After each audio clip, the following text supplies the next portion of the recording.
Sábado de la 23ª semana del tiempo ordinario de las disertaciones de San Atanasio Obispo. Renueva nuestros días como antaño. El Verbo eterno del Padre no abandonó la naturaleza humana que corría hacia su ruina, sino que con la oblación de su propio cuerpo destruyó la muerte, bajo cuyo dominio el hombre había sucumbido. Con sus enseñanzas corrigió los errores humanos y con su poder restauró los bienes que el género humano había perdido.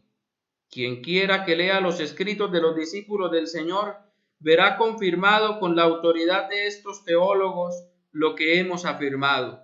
Leemos en efecto en estos escritos: el amor de Cristo nos apremia, al pensar que si uno murió por todos, consiguientemente todos murieron en él, y murió por todos, para que los que viven no vivan ya para sí, sino para aquel que murió y resucitó por ellos, nuestro Señor Jesucristo. Y en otro lugar dice: vemos a Jesús, a quien Dios puso momentáneamente bajo los ángeles, coronado de gloria y de honor por haber padecido la muerte. Así, por amorosa dignación de Dios, gustó la muerte en beneficio de todos. La Escritura nos da la razón por la que fue precisamente el Verbo de Dios y no otro el que tenía que hacerse hombre.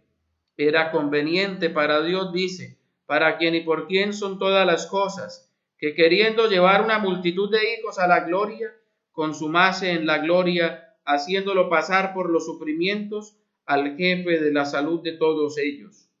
Con estas palabras se nos significa que librar a los hombres de la corrupción corresponde únicamente al Verbo de Dios, por quien fueron creados en el principio.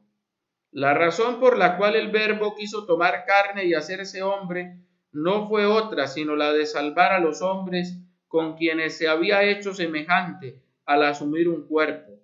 Así lo dice en efecto la Escritura: como los hijos comparten carne y sangre, también él entró a participar de las mismas. Así, por su muerte, reducía a la impotencia al que retenía el imperio de la muerte, es decir, al demonio, y libraba a los que por temor a la muerte vivían toda su vida sometidos a esclavitud. Así, al inmolar su propio cuerpo, destruyó la ley que había sido dada contra nosotros y renovó nuestra vida, dándonos la esperanza de la resurrección. Pues si la muerte penetró en la humanidad, fue por culpa de los hombres. En cambio, fue gracias a la encarnación del Verbo de Dios que la muerte fue destruida y se recuperó la vida, como lo afirma aquel apóstol cuyo vivir era Cristo.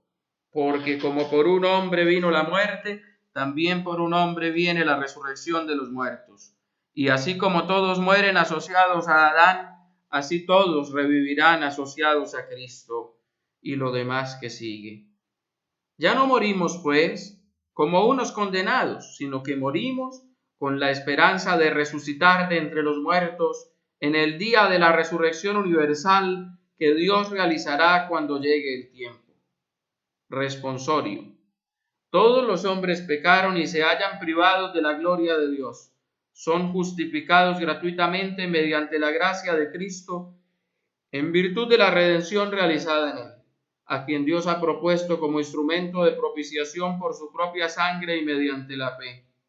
Así como todos mueren asociados a Adán, así todos revivirán asociados a Cristo, a quien Dios ha propuesto como instrumento de propiciación por su propia sangre y mediante la fe.